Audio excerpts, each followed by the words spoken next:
In classical music, there really is no better place to showcase your greatest compositional talents and present your magnum opus than in a vast symphonic work that demonstrates all your abilities to their fullest. I know it's an almost impossible task, but I wanted to present you guys with my list of the top 10 greatest symphonies. Now, keep in mind, this is my list. This is in no way a definitive list of the greatest symphonic works. And to make things a bit more concise, I'm going to limit this to actual symphonies only.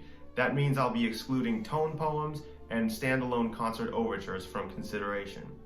While there's nothing to say that a single composer does not have various works of the highest caliber, I wanted to choose one piece from each composer to give this list the diversity I think it deserves and expose people to more works from various composers. And with that being said, let's begin the list of the top 10 greatest symphonies.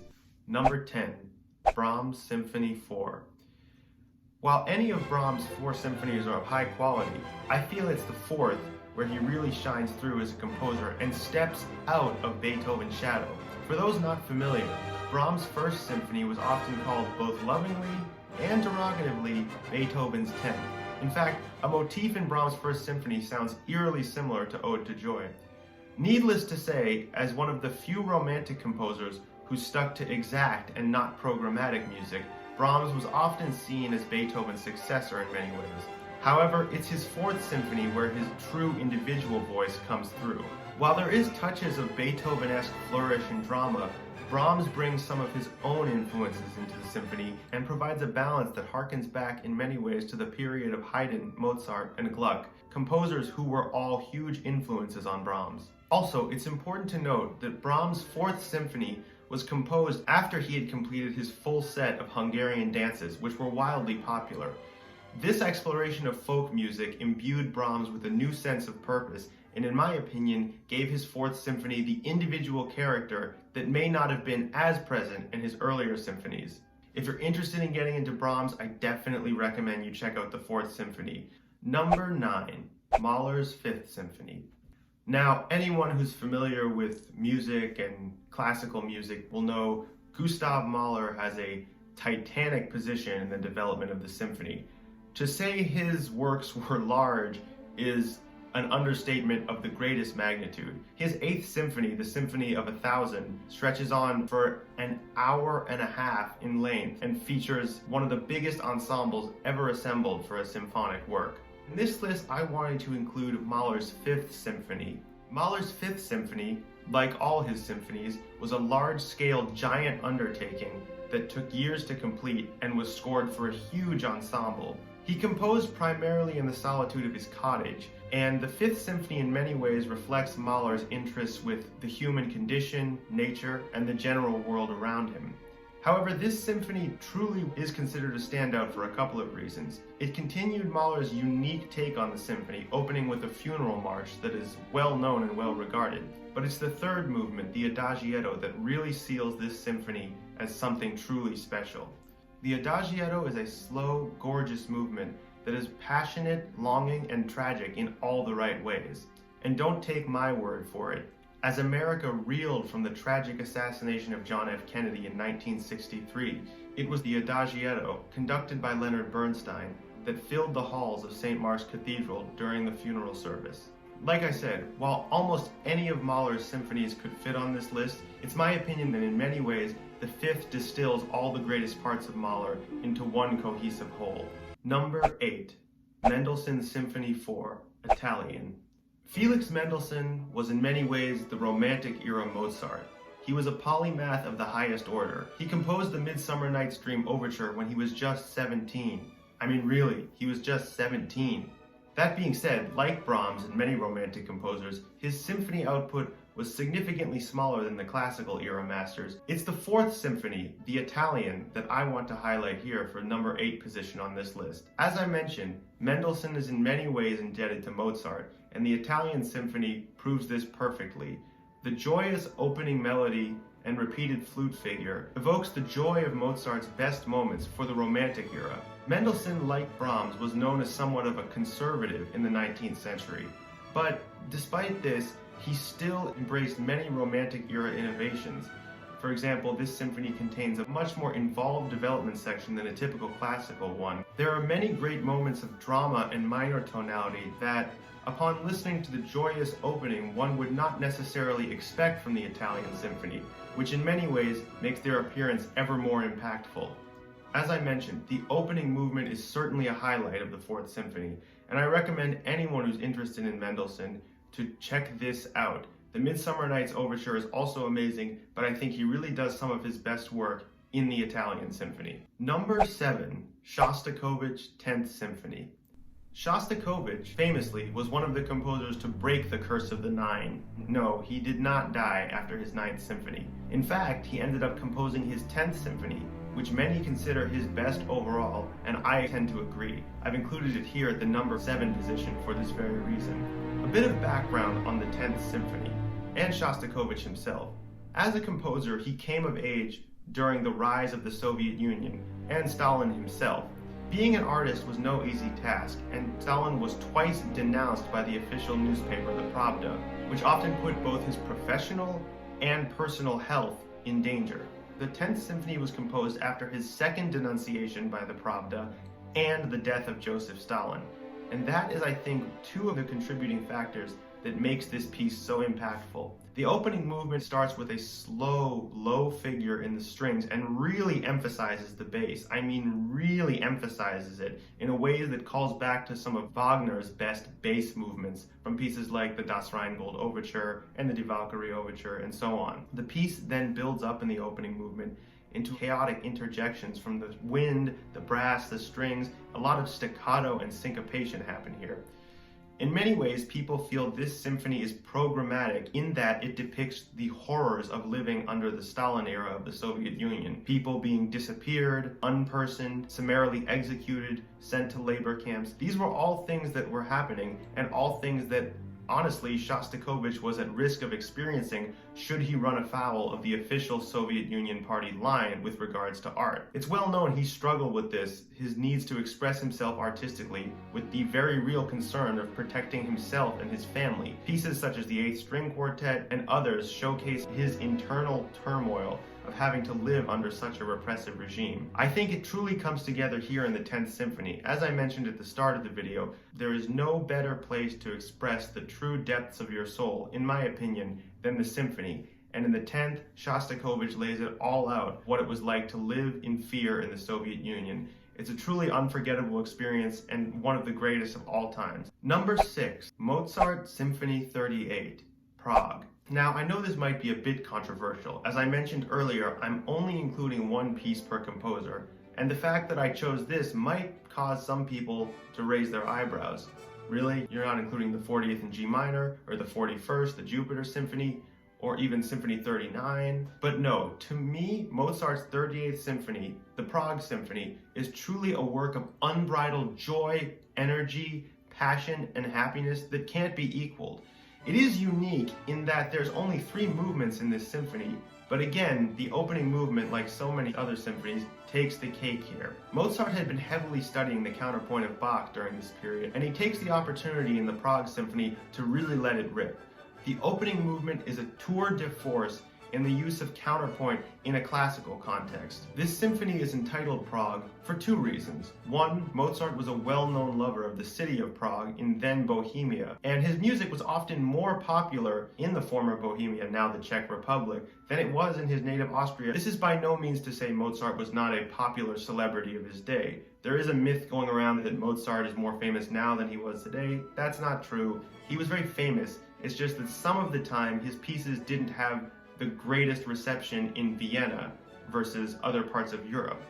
Prague being one of the places where he was universally loved almost all of the time. Also, Prague was known for having a notoriously good wind section of its orchestra. And you'll hear in the Prague Symphony, specifically the opening movement, the winds are emphasized a bit more than was common for a classical symphony.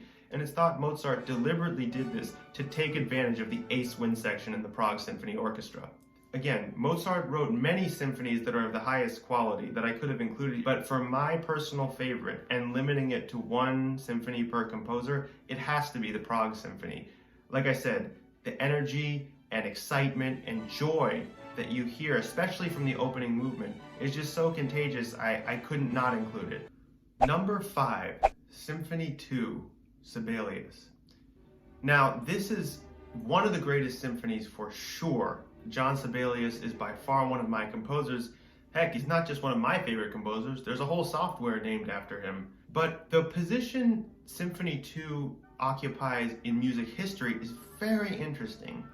This piece, even at the time of its premiere, was compared to Beethoven in its heroic texture and tonal melodies. But what's interesting is when it was composed, 1902. Now, if you're not familiar with music history, it's important to clue you in on what was happening in the music world in 1902. Well, first of all, music had changed a lot since Beethoven last composed his Ninth Symphony in 1824. By 1902, Debussy had debuted his opera Pelléas and Melisandre, which had taken the world by storm and changed a lot of the harmonic language of music. Ravel was active at the time, and Stravinsky was just 8 years away from debuting The Firebird and changing music once again. Needless to say, the idea of tonal-based sonata form symphonies in and of themselves was becoming, to put it lightly, very passé.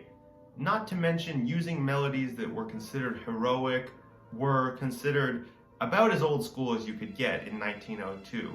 And yet, Sibelius' Second Symphony does just that and succeeds wildly, and in my opinion, does do what the reviewer in the New York Times said in 1902. It does in many ways match Beethoven's grandeur of the Eroica and the Seventh and the Ninth. It's really a tour de force of what I would call just heroic classic symphony writing.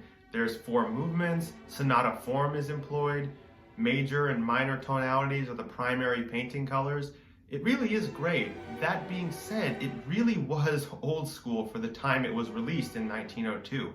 But a big reason why it was so popular then, despite its anachronistic nature, has to do with the struggle of Sibelius' native Finland.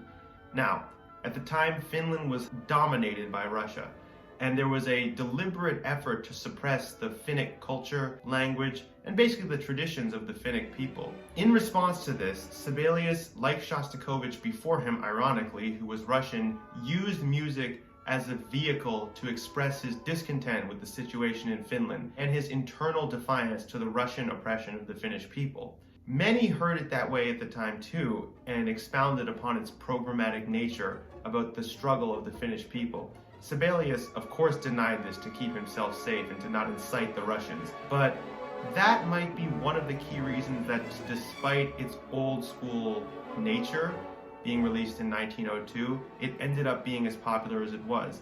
It became in many ways an anthem for the Finnish people, much like his earlier tone poem Finlandia. Number 4, Symphony 9, Antonin Dvorak. Now, this symphony holds a particularly special place in my heart as an American. It's common knowledge that many symphonies of the Romantic era often used folk melodies from various cultures around Europe to provide the motifs for the work. And let's be honest, classical music in the 19th century was European music. It was primarily composed by Europeans for other Europeans using European culture. But what's interesting about Dvorak's Ninth Symphony is that he uses Native American folk melodies as the basis for his symphony. Now, why is this? Well, Dvorak had traveled to the United States in the 1890s to teach there and to observe. That is what makes this symphony so unique. It's often subtitled From the New World because it was one of the first instances where something that became part of the classical canon was not composed on continental Europe, but in the United States. This symphony is amazing for so many reasons, but because of Dvorak's use of Native American folk melodies, syncopation and harmonies that were not commonly heard in European music all of a sudden came to the forefront in this symphony.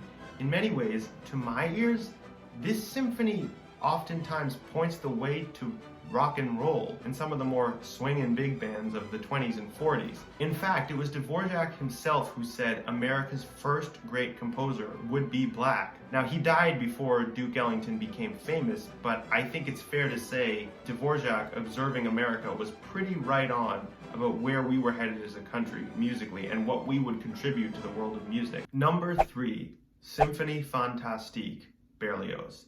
How could I make a list of the greatest symphonies and not include Hector Berlioz's masterpiece, Symphonie Fantastique? Now, this piece is truly unique in the space it occupies in music history. First off, it was composed in 1830. 1830. I want to say that again, 1830. If you're familiar with the canon of classical music, this does not sound like it was composed in 1830. This sounds like it was composed like maybe in the early 1900s or late 1800s, not 1830. Keep in mind, Beethoven had just died 3 years prior to this. Symphonie Fantastique is truly unique in its form. It was one of the first programmatic symphonies, presaging the symphonic poem and standalone overtures that would become popular in the latter half of the 19th century. It's also the earliest known example that I am aware of psychedelica in music. Now, it's important to note that Berlioz, in a way, also presaged Wagner in his use of the leitmotif. Now, it wasn't called a leitmotif, it was called an idée fixe. I think that's how it's pronounced. Idée fixe. I'm going to go with idée fixe. But this idée fixe is a motif that represents the unrequited love the artist has for the woman, and it recurs throughout the movements of the symphonies, fading in and out at key moments. Often when it reappears in different registers or either mangled rhythmically or harmonically, like in the last movement when it takes on a demonic character to illustrate the witch's dance. It's well known the story of Symphonie Fantastique is inspired by Berlioz's infatuation with Harriet Smithson, an Irish actress, and the program for the symphony describes an artist in love with a woman he cannot have, who poisons himself with opium and then hallucinates his own funeral and a witch's dance. Again, this was 1830, not 1968, and the psychedelica is evident in the symphony. While the opening movement does roughly hew to sonata form, Berlioz was known as a rule breaker and refused to go along with how a symphony should be structured. And again, in 1830, this was quite radical. The second movement depicts the scene of the artist at a fancy ball, where he again sees the woman he's in love with, but cannot have. The third movement depicts the artist alone in a field, pondering his fate. And the fourth movement is an incredible funeral march that, in my opinion, sets the standard for funeral marches in orchestral music. The last movement is the witch's dance, and it's truly one of the most incredible, weird, haunting, and like I said, psychedelic things I've ever heard. It's just truly a masterpiece in all regards. Now we're getting into the final two, and before I go forward, I want to say I had a hard time deciding who was number one and who was number two here. Now, what I'm about to present, some people might find that strange and have a clear opinion about which work they think should be number one and which should be the runner-up. That being said, I just want to say before I go forward that these two are really tied for me. Either could be number one or number two. It really doesn't matter. They're both so equally great and hold up as the greatest symphonies of all time, in my opinion. I easily could put either one as number one and it would make no difference to me. That being said, I have ranked them to make this list more clear and concise. And with that being said, here are the final two on the list, and in my opinion, the greatest symphonies of all time. Number two, Tchaikovsky, Sixth Symphony. This is just one of the greatest things I've ever heard in my life, bar none, for sure. The opening movement in and of itself is a tour de force of melodicism, perfect orchestration, perfect dynamic changes, perfect rhythmic variations. I just don't know how else to describe it other than utter perfection. The perfect romantic symphony. To me, Tchaikovsky was always a sort of darker Mozart in terms of his choices harmonically and melodically. And it's true, Tchaikovsky considered Mozart his favorite composer. But this symphony is truly something else. It's dark, romantic, angry, apocalyptic, joyful, erotic, destructive. It's basically the human experience in a symphony. And many other people felt that at the time too. Music scholars since his death have read a programmatic nature of Tchaikovsky's own inner life into the Sixth Symphony. And what does that mean?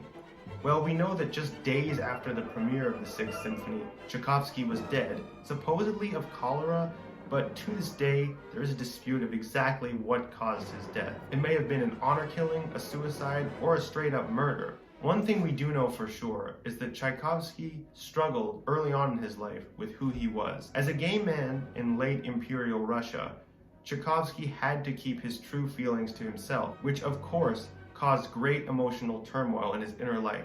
He was married to a woman, but the depression this forced arrangement brought caused him to abandon the marriage after a mere matter of months. Though it's important to note, his family was supportive of his sexuality, and there is evidence that later in life, Tchaikovsky became quite comfortable with himself and was not in despair. Then what of his death and the programmatic reading into this symphony? Now, this is just my opinion, but I think this symphony was Tchaikovsky's way of expressing, yes, sadness, yes, turmoil, yes, anxiety about not being able to be open about his sexuality, but also his way to express his inner joy, inner love, inner richness of his personal life that he couldn't share with Russian society at large due to the, rampant homophobia of late 19th century Russia. That being said, I don't read this as an epitaph or a requiem. Again, I read it as a storybook of Tchaikovsky's whole life writ large. Tchaikovsky's sexuality certainly, in my opinion, is central to this symphony, but it's not the only thing. In the late 19th century, Russia was struggling with its national identity. The rest of Europe was rapidly moving away from the vestiges of monarchy and feudalism. Tchaikovsky himself, like Russian society at large, struggled with national identity and how to incorporate it into his music. It's well known that the character of Russian music is very different from the folk musics of the rest of Europe. It doesn't lend itself well to sonata form and transformation. Repetition and building up layers is one of the key components of Russian music, and Tchaikovsky did struggle, as many composers in Russia did, with how to reconcile the formal teachings of sonata form, development, with the character of Russian music. And in the Sixth Symphony, I think this struggle is brilliantly illustrated not only by the music itself, but the emotion said music invokes. You can hear distinct moments of Russianness, repeating figures that build and build and build, but also you hear elements of traditional European development and key changes and rhythmic transformation. It all comes together in an absolutely perfect fusion of the unique Russian musical character with the structure of European music. Number 1. Ninth Symphony, Beethoven. I mean, what else could it be?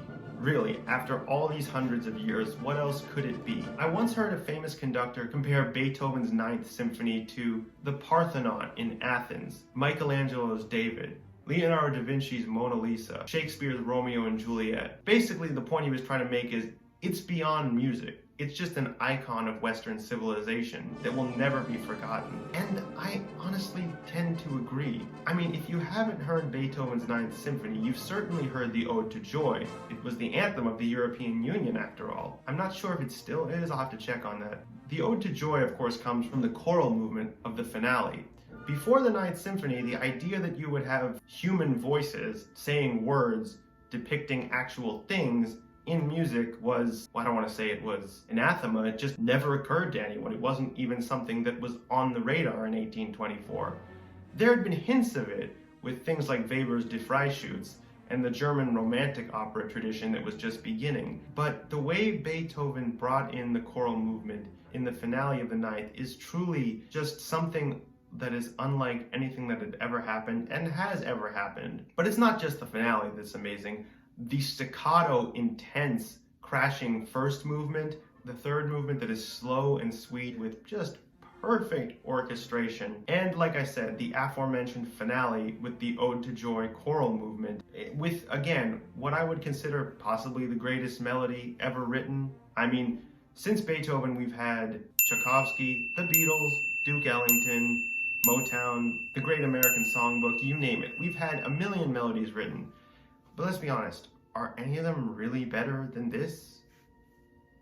I don't know, I'm not going to say yes or no, but I would just say it's a highly debatable question. The fact that we can even debate that no melody is better than this, which was premiered in 1824, does say something about how grand the Ninth Symphony is. I'm not sure there's much else to say about this. The orchestration is perfect. Beethoven was near deaf when he wrote it, and it was just the greatest triumph of all time. When people talk about the heroic nature of Beethoven, this is what they are talking about. Ultimately, this symphony is the greatest of all time, not just because of its incredible nature in and of itself. It changed the course of music that in many ways led to the modern music industry today. I know what you're thinking. How could something from 1824 be impacting modern music? But I just want to emphasize the idea that music that was not just opera could have a explicitly programmatic nature and a message and even a political stance was just, it had never been done before in that way. And it had never been done before so overtly.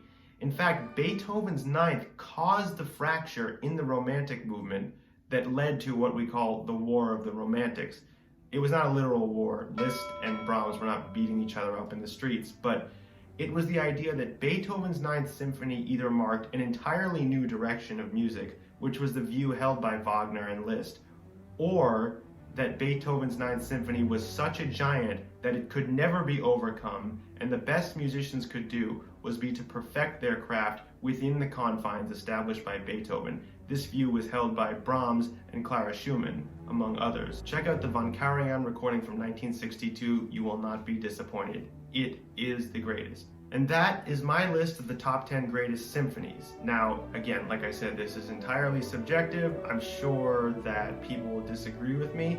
And if you disagree, leave it in the comments below. What are your top 10 greatest symphonies? Did I get something wrong? Did I leave something off the list that should have been there? Alright guys, I'll be back next week with another video covering some topic in music I think we should all hear about. And yeah, till next time.